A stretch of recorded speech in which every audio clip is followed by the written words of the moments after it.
বন্ধুরা, আশা করি তোমরা সবাই ভালো আছো। তোমার চ্যানেলে তোমাদের সবাইকে স্বাগতম। আজ আমরা যে বিষয় নিয়ে আলোচনা করবো, তোমরা যারা 2024 সালের পরীক্ষার্থী তাদের জন্য ভূগোলের 5 মার্কের কোশ্চেন।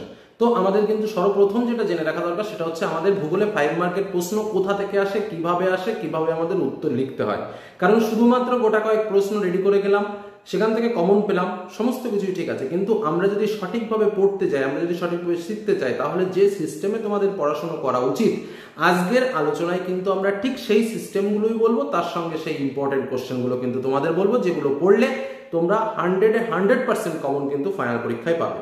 আজকের আলোচনা শুধুমাত্র 5টা প্রশ্ন বলে দিলাম, সেখান থেকে কমন আসবে, বা একদম সিলেক্টেড 5টা প্রশ্নের ভিতরে 5টা প্রশ্ন কমন পাবে সেরকম কিন্তু নয়। প্রত্যেকটা অধ্যায় ধরে ধরে কোন কোন প্রশ্নগুলো তোমাদের জন্য ইম্পর্টেন্ট রয়েছে এবং যে প্রশ্নগুলো ছাড়া বা যে প্রশ্নগুলোর বাইরে প্রশ্ন কিন্তু এবছর ফাইনাল পরীক্ষাতে আসবে না। ফাইনাল টেস্ট যাই বলো, কোনো রকম কোনো সমস্যা নেই, সমস্ত পরীক্ষাতে কিন্তু এবার এই প্রশ্ন কটার মধ্যে থেকেই প্রশ্ন হবে। তো সেই প্রশ্ন নিয়ে আমাদের আলোচনা। প্রথমেই দেখো, তোমাদের বলে রাখি, তোমাদের 5 মার্কের প্রশ্নের জন্য ভূগোলে স্বাভাবিকভাবে যেটা হয়, আমাদের দুটো পার্টের প্রশ্ন হয়। একটা হচ্ছে বিভাগ ঘ, অর্থাৎ 4 দাগে, একদম প্রশ্নে তোমরা যদি দেখবে বিভাগ ঘ এর 4 দাগের প্রশ্ন, আমাদের প্রাকৃতিক ভূগোলের যে অংশটা আছে সেখান থেকে আমাদের 4টে প্রশ্ন আসে, আমাদের দুটো প্রশ্নের উত্তর লিখতে হয়। এবং বিভাগ উম, যেটা হচ্ছে আমাদের 5 দাগে, সেখান থেকেও ঠিক তাই, আমাদের 4টে প্রশ্ন আসে, দুটো প্রশ্নের উত্তর লিখতে হয়, যেটা আমাদের প্রশ্নটা আসে ভারতের অর্থনৈতিক পাঠের থেকে। প্রাকৃতিক পাঠের মধ্যে আমাদের দুটো চ্যাপ্টার রয়েছে, যে দুটো চ্যাপ্টারের মধ্যে থেকে আমাদের প্রশ্ন আসে পরীক্ষাতে 4টে। কোন কোন চ্যাপ্টার? সরি, 3টে চ্যাপ্টার। প্রাকৃতিক ভূগোলের মধ্যে 3টে চ্যাপ্টার রয়েছে। একটা হচ্ছে আমাদের বহির্জাত প্রক্রিয়া ও তার দ্বারা সৃষ্ট ভূমিরূপ, 2 নম্বর চ্যাপ্টার আমাদের রয়েছে বায়ুমণ্ডল, এবং 3 নম্বর চ্যাপ্টার রয়েছে আমাদের বায়ুমণ্ডল। কথাটা খুব ভালো করে বুঝে নেবে। বহির্জাত প্রক্রিয়া ও তার দ্বারা সৃষ্ট ভূমিরূপ, বায়ুমণ্ডল এবং আরেকটা হচ্ছে বায়ুমণ্ডল, 3টে চ্যাপ্টার রয়েছে। এর মধ্যে থেকে বহির্জাত প্রক্রিয়া ভূমিরূপ, এখান থেকে একটা প্রশ্ন আসবে, বায়ুমণ্ডল থেকে আমাদের দুটো প্রশ্ন আসবে, এবং বায়ুমণ্ডল থেকে আমাদের একটা প্রশ্ন আসবে। মোট কটা প্রশ্ন আসলো? 4টে প্রশ্ন আসলো। আমাদের লিখতে হবে কটা প্রশ্ন? দুটো প্রশ্ন।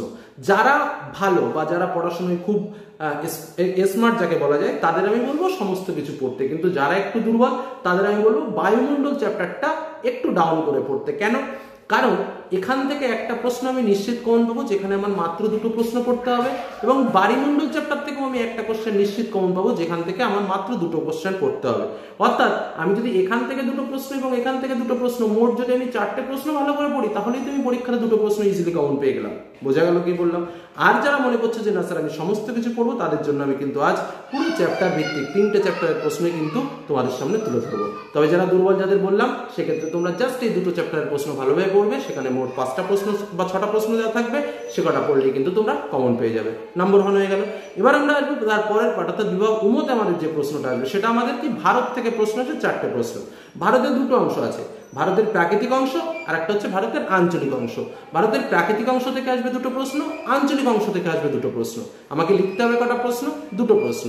আমার চালাকিটা কোথায়? যারা একটু দুর্বল তারা শুধুমাত্র অর্থনৈতিক পাঠ বা আঞ্চলিক পাঠের প্রশ্নগুলো পড়বে। প্রাকৃতিক পাঠের প্রশ্নগুলো একটু কঠিন, একটু বেশি পড়তে হয়। সেই কারণে আমি বলবো যারা দুর্বল তারা আঞ্চলিক পাঠের থেকে মাত্র 5টা প্রশ্ন দেওয়া রয়েছে, যে 5টা প্রশ্ন পড়লেই কিন্তু দুটো প্রশ্ন কমন পেয়ে যাবে। আর যারা মনে করছো না স্যার আমরা সম্পূর্ণ পড়বো, সেক্ষেত্রে বলবো অবশ্যই তারা সম্পূর্ণ পড়তে পারে। সেক্ষেত্রে তোমরা দেখবে যে 4টে প্রশ্ন আসবে, 4টের ভিতরে 4টেই কিন্তু তোমরা কমন পাবে। অর্থাৎ আজকের আলোচনায় প্রত্যেকটা চ্যাপ্টার ওয়াইজ তোমাদের সামনে প্রশ্নগুলো তুলে ধরছি, তোমরা তোমাদের মতো করে প্রশ্নগুলো রেডি করে ফেলো। আর যে চালাকিটা তোমাদের রয়েছে সেটাও কিন্তু তোমাদের শেয়ার করলাম, যে কে কেমনভাবে পড়বে। কিন্তু একটা টিপস আমাকে বলতেই হবে, কারণ আমি চাই যে 5 মার্কের যে প্রশ্ন আছে, অর্থাৎ আমাদের বিভাগ ঘয়ে দুটো প্রশ্ন লিখতে হচ্ছে এবং বিভাগ উমতে আমাদের দুটো প্রশ্ন লিখতে হচ্ছে, মোট 4টে প্রশ্নে আমার 20 মার্ক। আমি চাই এই ভিডিও যারা দেখছো তারা যেন প্রত্যেকে এই 20-র মধ্যে 20 মার্কই কমন পায়। তার জন্য তোমাকে কি করতে হবে? যে প্রশ্নগুলো দেওয়া হয়েছে সেই প্রশ্নগুলো অবশ্যই দেখবে আমার চ্যানেলের প্লেলিস্টে বেশিরভাগ প্রশ্নেরই নোটস করে দেওয়া আছে, সেই নোটসগুলো তোমরা দেখতে পারো। 2 নম্বর বিষয় তোমাদের বলবো, যে কোনো প্রশ্নের উত্তর লেখার সময় অবশ্যই ছবি আঁকার চেষ্টা করবে। বেশিরভাগ ক্ষেত্রে প্রথম যে প্রশ্নগুলো রয়েছে সেইগুলোর পয়েন্ট আকারে সংজ্ঞা, বৈশিষ্ট্য, উদাহরণ এবং চিত্র সহকারে লেখার চেষ্টা করবে। যেমনটা প্রশ্ন বলেছে ঠিক তেমনটা উত্তর দেবে। আঞ্চলিক পাঠের উত্তর লেখার সময় অবশ্যই ম্যাপে লোকেশন দেখিয়ে দেবে, এবং যে পয়েন্টগুলো করবে সেগুলো ব্ল্যাক কালি বা নীল কালি দিয়ে লিখবে, এবং তার ঠিক বিপরীত কালি দিয়ে মূল যে লেখাটা সেই লেখাটা কিন্তু লিখবে। লেখা পরিষ্কার পরিচ্ছন্ন রাখবে, একটু ফাঁকা ফাঁকা করে সুন্দর করে গুছিয়ে লিখবে, লাইন যদি কেটে না যায়, অল্প লেখো, সঠিক লেখো, তথ্যবহুল লেখো। এই জিনিসটা যদি তোমরা মেনটেন করতে পারো তাহলে কিন্তু ভূগোলে 20-তে 20 মার্কসই পাবে। এক্ষেত্রে কিন্তু কোনো রকম কোনো সমস্যা নেই। বোঝা গেল কি বললাম? যদি কোনো রকম নোটস বা কোনো রকম কিছুর প্রয়োজন হয় আমার ইমেলে বা এই ভিডিওর কমেন্টে তোমরা যোগাযোগ করতে পারো বা কমেন্ট লিখতে পারো। আমি চেষ্টা করব তার সম্পূর্ণ নোটস তোমাদের সামনে দেওয়ার, সম্পূর্ণ বিনামূল্যে।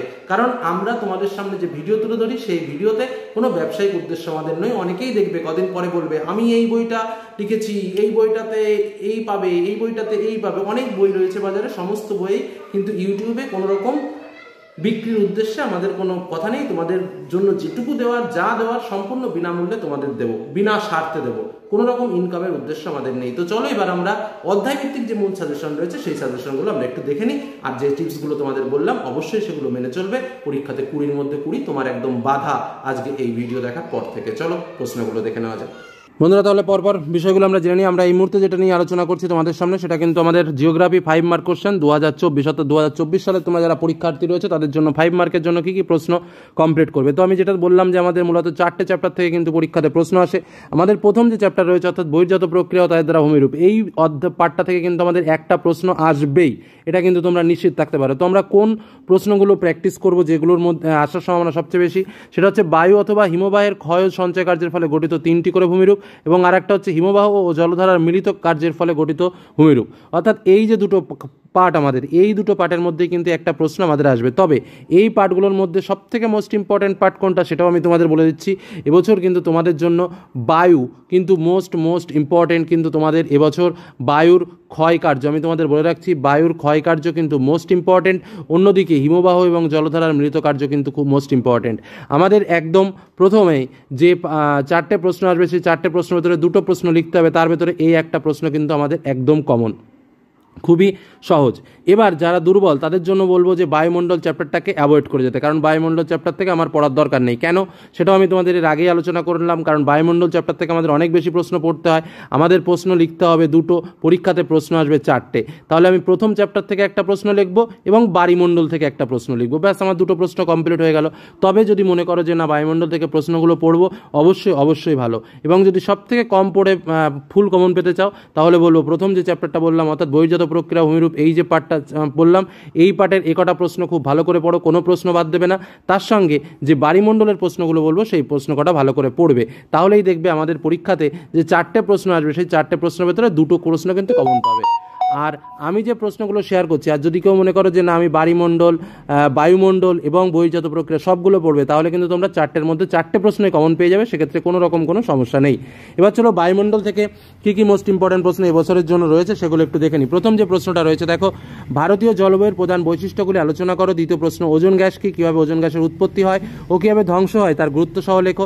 বায়ুমণ্ডলের স্তর বিন্যাস করে যে কোনো 2টি ভাগ সম্পর্কে আলোচনা করো। মৌসুমী বায়ুর সঙ্গে জেট বায়ুর সম্পর্ক কী, বিশ্ব স্নায়ন বলতে কী বোঝো, এর প্রভাব কী, বায়ুচাপ বলয়ের সঙ্গে নিহত বায়ুর সম্পর্ক আলোচনা করো। মোস্ট ইম্পর্টেন্ট প্রশ্ন এই প্রশ্নটা কিন্তু এবার তোমাদের বলে রাখছি। বায়ুচাপ বলয়ের সাথে নিহত বায়ুর সম্পর্ক এবং নিহত বায়ু কাকে বলে, বিভিন্ন প্রকার নিহত বায়ু সম্পর্ক আলোচনা করো। এবং মৌসুমী বায়ু কি, মৌসুমী বায়ুর উৎপত্তির কারণগুলো কি, প্রত্যেকটা প্রশ্ন কিন্তু ইম্পর্টেন্ট। তার সঙ্গে ক্রান্তীয় ঘূর্ণবাত ও নাতিশীতোষ্ণ ঘূর্ণবাতের পার্থক্য কি। দেখো বায়ুমণ্ডল চ্যাপ্টারটা এমনই একটা চ্যাপ্টার যে চ্যাপ্টার থেকে কিন্তু আমাদের অনেক বেশি প্রশ্ন পড়তে হয়। এই কারণেই আমি বললাম যারা একটু দুর্বল আছো তারা যদি মনে করো যে বায়ুমণ্ডল চ্যাপ্টার থেকে 5 মার্কের প্র্যাকটিস করবে না, তাহলে না করলেও কিন্তু কিছু যায় আসে না। তবে সেক্ষেত্রে এই যে বহির্জাত প্রক্রিয়া তাদের দ্বারা সৃষ্ট ভূমিরূপ, এই যে চ্যাপ্টারটা বললাম এই প্রশ্ন কটা তোমাকে অবশ্যই পড়তে হবে। এবং এর সঙ্গে আমাদের যে আরেকটা চ্যাপ্টার রয়েছে অর্থাৎ বায়ুমণ্ডল, এই বায়ুমণ্ডলে মাত্র 2টো প্রশ্ন রয়েছে এবছর, এবং এই 2টোর মধ্যেই তোমরা একটা কোশ্চেন ইজিলি পাবে, সেই প্রশ্নটা কিন্তু রেডি করতে হবে। প্রথম প্রশ্ন কি, সমুদ্র স্রোত সৃষ্টির কারণে, একদম বেসিক কোশ্চেন, খুবই সহজ কোশ্চেন, তোমাকে পড়তে হবে। তার সঙ্গে যে প্রশ্নটা মোস্ট ইম্পর্টেন্ট সেটা হচ্ছে জোয়ার ভাটা সৃষ্টির কারণ ও প্রভাব সম্পর্কে আলোচনা করো। জোয়ার ভাটা সৃষ্টির শ্রেণীবিভাগও পড়ে রাখতে হবে, অথবা ভরা কোটাল ও মরা কোটাল কি ব্যাখ্যা করো। এই যে পার্টটা বললাম মোস্ট ইম্পর্টেন্ট পার্ট হচ্ছে 2 নম্বরেরটা, তবে তার সঙ্গে 1 নম্বরটাও কমে যায় না। এই যে পার্ট অর্থাৎ এই 2টো প্রশ্ন আর প্রথম চ্যাপ্টারে 2টো প্রশ্ন, এই 4টে প্রশ্ন পড়লেই কিন্তু আমরা পরীক্ষাতে 2টো প্রশ্ন লিখতে পারবো। আর কেউ যদি মনে করো যে আমি 4টের মধ্যে 4টেই কমন পেতে চাই, তাহলে বলবো বায়ুমণ্ডলের থেকে যে প্রশ্নগুলো দিয়েছি সেগুলোও কিন্তু তোমাকে পড়তে হবে। বোঝা গেল কি বললাম। নেক্সট এবার আমরা চলে আসি আঞ্চলিক পাঠ। তো ভারতের দুটো অংশ আমরা জানি, একটা হচ্ছে প্রাকৃতিক এবং আর একটা হচ্ছে আঞ্চলিক। তো আমাদের চালাকিটা কোথায়, যারা একটু দুর্বল তাদের ক্ষেত্রে বলবো যে আঞ্চলিক থেকে মাত্র 5টা প্রশ্ন তোমাদের বলছি, 5টা প্রশ্ন, এই 5টা প্রশ্ন পড়লে তোমরা দুটো প্রশ্ন কমন পাবে, বোঝা গেল। প্রাকৃতিকের প্রশ্ন না পড়লেও চলবে, চালাকিটা বুঝতে হবে কিন্তু। আর যদি কেউ মনে করো না স্যার আমার 4টে প্রশ্ন আসবে, 4টের মধ্যে আমি 4টেই কমন পেতে চাই, তাদের জন্য বলবো যে আঞ্চলিক এবং প্রাকৃতিক দুটো পার্টি কিন্তু পড়তে হবে। আমাদের দুটো লেখার দরকার, যারা একটু দুর্বল তাদের বলবো আঞ্চলিক থেকে যে 5টা প্রশ্ন বলছি এই 5টা প্রশ্ন একটু ভালো করে পড়ো। কি প্রশ্ন দেখে নাও। প্রথম প্রশ্ন, ভারতের চা, কফি, ধান বা গম চাষের অনুকূল প্রাকৃতিক পরিবেশ আলোচনা করো। দ্বিতীয় প্রশ্ন, পশ্চিম ভারতে বস্ত্রশিল্পের বা কার্পাস বয়ন শিল্পের একদেশীয় বন ঘটেছে কেন আলোচনা করো। তৃতীয় প্রশ্ন, যেটা সব থেকে ইম্পর্টেন্ট, পূর্ব ও মধ্য ভারতের লৌহ ইস্পাত শিল্পের কেন্দ্রীয় বনের কারণ কি। এবং 4 নম্বর প্রশ্ন, ভারতের জনসংখ্যা বৃদ্ধির কারণগুলো কি কি। 5 নম্বর প্রশ্ন, ভারতের নগর গড়ে ওঠার কারণ কি বা সমস্যা ও তার কুফল। এবার আসো ভারতের প্রাকৃতিক থেকে। প্রাকৃতিক থেকে দৈর্ঘ্য প্রস্থ বরাবর হিমালয় শ্রেণীবিভাগ, পূর্ব ও পশ্চিম উপকূলের সমভূমির পার্থক্য। মোস্ট ইম্পর্টেন্ট প্রশ্ন, ক্রান্তীয় চিরহরিত এবং পর্ণমোচী উদ্ভিদের সংজ্ঞা, বন্টন ও ব্যবহার। ভারতের জলবায়ুতে মৌসুমী বায়ুর প্রভাব আলোচনা করো অথবা ভারতের জলবায়ুর বৈশিষ্ট্য লেখো। ভারতের স্বাভাবিক উদ্ভিদের চিত্রসহ বিভিন্ন অঞ্চলে বর্ণনা দাও অথবা ভারতের স্বাভাবিক উদ্ভিদের উপর জলবায়ুর প্রভাব লেখো। এবং জলসেচ কাকে বলে, ভারতের 2 প্রকার জলসেচের পদ্ধতি সংক্ষেপে আলোচনা করো। তো এই হলো আমাদের ওভারঅল সাজেশন। আজকের সাজেশনটা কিন্তু আমাদের একটু অন্যরকম, কারণ আমরা অধ্যায় ভিত্তিক আলোচনা করেছি যে কোন কোন অধ্যায় থেকে আমাদের 5 মার্কের প্রশ্ন আসবে। সেটা তোমাদের বললাম যে বহির্জাত প্রক্রিয়ামূলক, বায়ুমণ্ডল, বাড়িমণ্ডল এবং ভারত, এখান থেকে আমাদের 5 মার্কের প্রশ্ন আসবে। তো প্রত্যেকটা অংশ থেকে কী কী প্রশ্ন পড়তে হবে এক নজরে তোমরা আরেকবার দেখে নিতে পারো। বহির্জাত প্রক্রিয়া থেকে এই 2টো প্রশ্ন, বায়ুমণ্ডল থেকে স্বাভাবিকভাবে তোমাদের বললাম যে স্বাভাবিকভাবে 2টো প্রশ্ন আসে, আমি এখানে 9টা প্রশ্ন দিয়েছি, এই 9টা প্রশ্নের ভেতরেই কিন্তু তোমরা পরীক্ষায় পাবে। বাড়িমণ্ডল থেকে 2টো প্রশ্ন দিয়েছি, এখান থেকেই প্রশ্ন পাবে। আঞ্চলিক ভূগোল থেকে আমি তোমাদের 5টা প্রশ্ন দিয়েছি, এখান থেকে 2টো প্রশ্ন পাবে। এবং তারপর যথারীতি প্রাকৃতিক ভূগোল থেকে আমি তোমাদের 6টা প্রশ্ন দিয়েছি, এখান থেকে কিন্তু 2টো প্রশ্ন পাবে। তো আমি প্রত্যেকটা পার্ট ভিত্তিক বলে দিলাম যে এখান থেকে কিন্তু আমাদের 5 মার্কের প্রশ্ন আসবে। এর পরবর্তী সাজেশন তোমাদের জন্য তৈরি করবে, একদম সিলেক্টেড ঠিক 5 থেকে 6টা প্রশ্ন নিয়ে একটা সাজেশন তোমাদের সামনে তুলে ধরবো, যে 6টা প্রশ্ন পড়লে মানে 8টা তোমাদের পরীক্ষাতে আসবে। কারণ আমাদের প্রথমে তোমার প্রাকৃতিক ভূগোল থেকে আসে 4টে প্রশ্ন, আর আঞ্চলিকের ভূগোল থেকে আমাদের বা ভারত থেকে আমাদের আসে 4টে প্রশ্ন।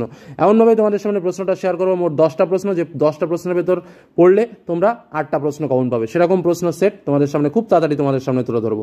তো তোমরা চেষ্টা করো এই প্রশ্নগুলো রেডি করে ফেলার, কারণ ফাইনাল টেস্ট যাই বলো না কেন এই প্রশ্নের বাইরে কিন্তু কোনো প্রশ্ন আসতে পারবে না। এটুকু বলে আজকের আলোচনা শেষ করলাম। সকলে ভালো থেকো, সুস্থ থেকো, সাবধানে থেকো, ধন্যবাদ।